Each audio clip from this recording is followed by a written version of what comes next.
പ്രിയപ്പെട്ടവരെ, ഇതെന്താണെന്നറിയോ? അതാണ് നമ്മുടെ ചൈനയിലെ വൻമതിൽ.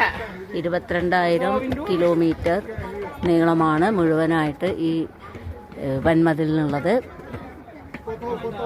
ഇതിൽ 200 കിലോമീറ്റർ ബീജിങ്ങിലാണ്. അതിൻ്റെ ഒരു ഭാഗത്ത് നിന്ന് കുറച്ച് പടിയൊക്കെ കയറി ക്ഷീണിച്ചിരിക്കുകയാണ്. ഇതാണ് ഈ വൻമതിൽ എന്ന് പറയുന്ന സാധനം. അതിന് ആ മതിലിനൊന്നും ഒരുപാട് ഹൈറ്റില്ല, ബദലിനൊന്നും ഒരുപാട് ഹൈറ്റില്ല, പക്ഷെ അതിൻ്റെ നീളം ഒരുപാട് കൂടുതലാണ്. 22,000 കിലോമീറ്റർ ഉണ്ട്. അതായത് നമ്മുടെ കേരളത്തിൽ നിന്ന് കാശ്മീരിലെത്തുമ്പോൾ ആകെ 2,500 കിലോമീറ്ററാണ്. അപ്പോൾ അതിൻ്റെ എത്രയോ ഇരട്ടിയുള്ള ഒരു മതിലാണിത്, ചൈനയിലെ വൻമതിൽ. ആൾക്കാരിങ്ങനെ മതിൽ ഇത് കയറി വരുന്നത് കാണാം.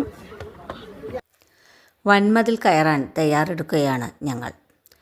ഉയരമുള്ള നിരവധി പടികൾ കയറിയാലേ വൻമതിലിൻ്റെ ഏറ്റവും മുകളിൽ എത്തും. വിവിധ സ്റ്റേഷനുകൾ ഇവിടെയുണ്ട്. ഇതിൽ വിശ്രമിച്ചതിനു ശേഷം നമുക്ക് പടികൾ കയറാം. വൻമതിൽ ചൈനയുടെ സുരക്ഷയ്ക്ക് വേണ്ടിയാണ് ഉണ്ടാക്കിയത്.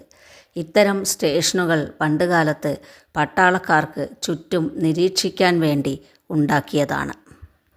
ഭൂപടത്തിൽ നോക്കുമ്പോൾ വൻമതിൽ നീണ്ടുപോയി പാമ്പ് പോലെ കിടക്കുന്നത് കാണാം. ഒരൊറ്റ രാജാവ് ഉണ്ടാക്കിയതല്ല ഈ വൻമതിൽ. ഇതിൽ പലതരത്തിലുള്ള കൂട്ടിച്ചേർക്കലുകൾ ഉണ്ടായിട്ടുണ്ട്. ലോകം വൻമതിലിൽ കണ്ടുമുട്ടുന്നു. ജർമ്മൻകാർ, സ്പെയിൻകാർ, ഉഗാണ്ടക്കാർ, പ്രായമുള്ളവർ, ചെറുപ്പക്കാർ, കുട്ടികൾ, അങ്ങനെ എല്ലാവരും വൻമതിലിൻ്റെ മുകളിലേക്ക് കയറുകയാണ്. തൊട്ടടുത്ത മലകളിൽ വൻമതിൽ വളഞ്ഞു പുളഞ്ഞു പോകുന്നത് കാണാം. ചില സ്ഥലത്ത് മാത്രമേ വൻമതിലിലേക്ക് പ്രവേശനമുള്ളൂ.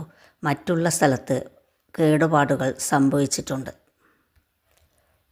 ഉയരമുള്ള മലകൾക്ക് മുകളിലൂടെയാണ് വൻമതിലിൻ്റെ യാത്ര.